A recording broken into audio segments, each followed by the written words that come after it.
I understand why you're entitled to your deposit back. I understand why you're entitled to the amount you had to pay for the kennels. But ultimately, you had to pay for a holiday for your kids. Yeah. But you had to pay that £100 for a caravan anyway. Do you see? Yeah. So why is that Catherine's fault? Well, because if she would have paid a ground rent, or at least let me know, then we could have sorted it a different way so that I wouldn't have to go to somebody else. I understand. So what you're saying is you lost the opportunity for a cheaper holiday, Yeah. and therefore she's liable for the extra money that you had to spend. Yeah.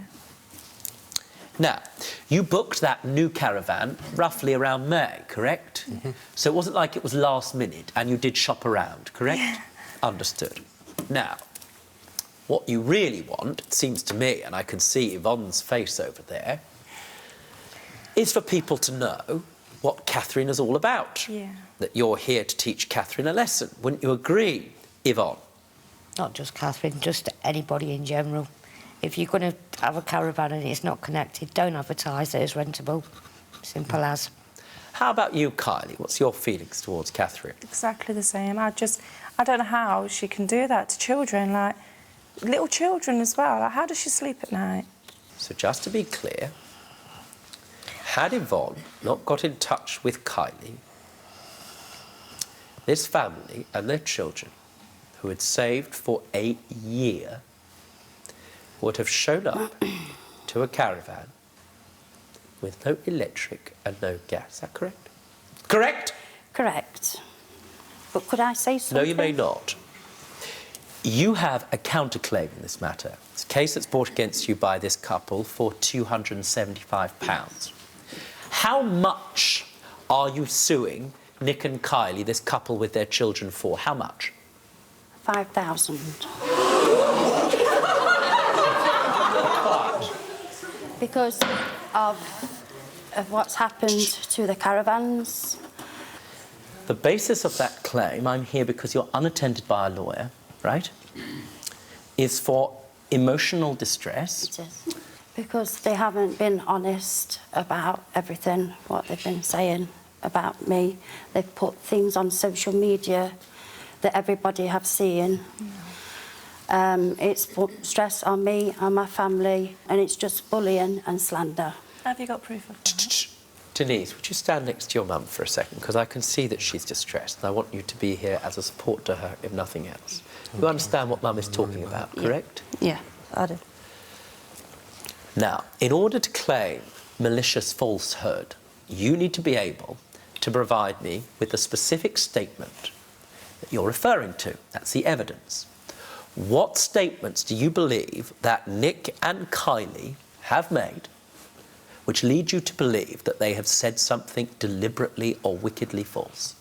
They haven't got one, Judge. Thank you very much.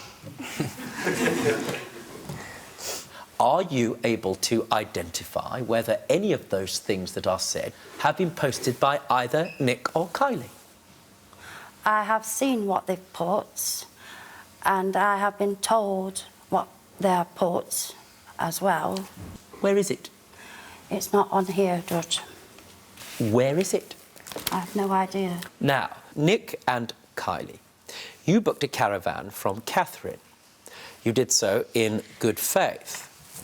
There was a £50 deposit, which you paid in good faith.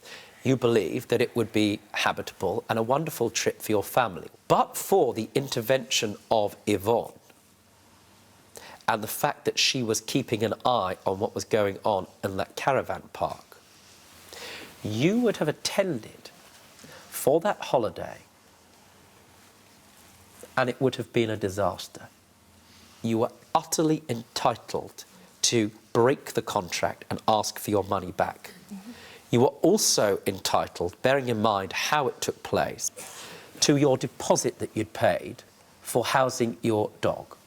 I'm prepared to take the view that the reason you had to pay £100 extra for another caravan is because you couldn't book it a year in advance, and it's very difficult to find caravans in that place for that price at that time. Yeah. And so consequently, I'm satisfied that Catherine's behaviour caused you to pay an extra £100. I award you that as well. Thank you.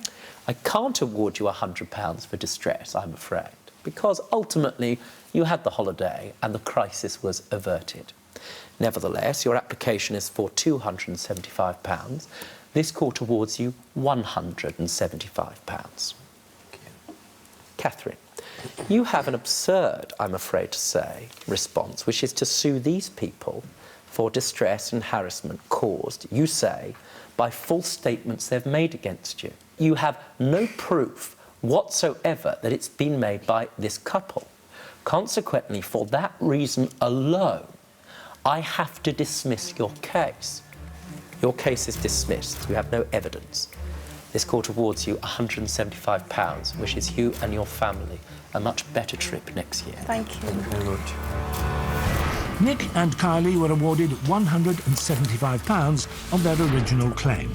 Catherine's counterclaim was dismissed. Let's find out how both parties felt about their day in court. I've looked through my Facebook. We're paying for your holidays abroad, or the Benidorm holidays. That's what all these innocent people are paying No, I for. pay that for myself. Of course Well, you how do. come You you've can't not even paid pay the your ground rent? £50 deposit back, can you? And, but you can afford to go abroad. 2-3 times a year. I haven't took any money off took other our people. money. I took yours, yeah, but not off anybody else. Well, that's a lie, you're because what saying. about the couple? What about the family at Easter? You took their money. £450 you took of them. What Did you- family? I think you need to look at your caravan diary and see who's been booking and away. I've looked at it. You need to go and get your head looked at. I think you do. Don't be stupid. Stay and watch the best Judge Rinder moments. And I'm talking. Understood? Don't be a moron. Subscribe to Judge Rinder YouTube channel. Right now. That's an order.